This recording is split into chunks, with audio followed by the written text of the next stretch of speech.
Huile 100% arachide, c'est notre huile.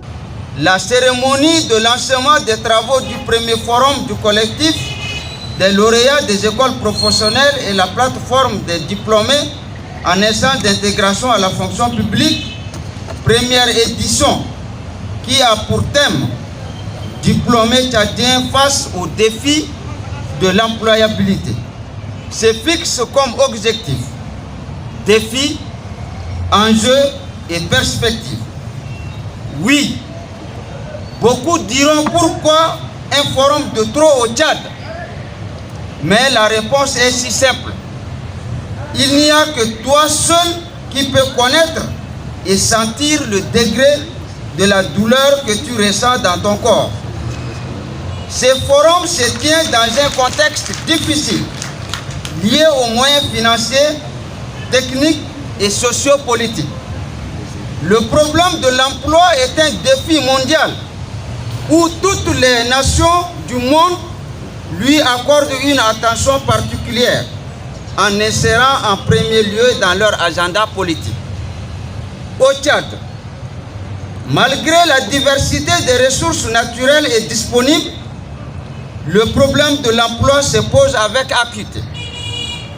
L'un des facteurs les plus importants dans le développement d'un pays à l'heure de la mondialisation est le capital humain, avec une ressource humaine de qualité et en quantité pour une économie efficace et durable.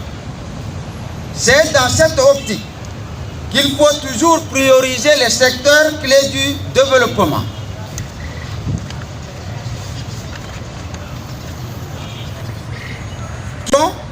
La santé, le média, la justice pour l'équité et la sécurité. Sur le plan démographique, le Tchad est l'un des pays de la sous-région le moins peuplé avec une population estimée à 15 millions.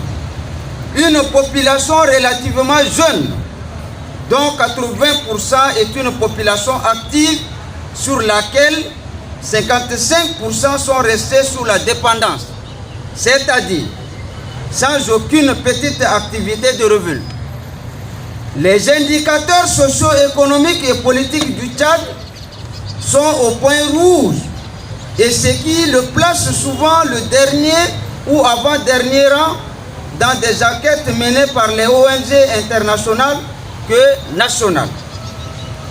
Tous ces problèmes s'expliquent par la mauvaise politique et gouvernance de nos dirigeants qui se sont succédés depuis l'accession du Tchad à l'indépendance, sans oublier la politique égoïste du colonialisme et néocolonialisme.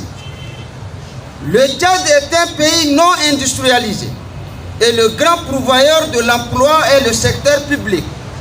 Cependant, le recrutement des personnels à la fonction publique et dans les entreprises privées ou parapubliques, les nominations à des postes de responsabilité n'obéissent pas à l'orthodoxie administrative.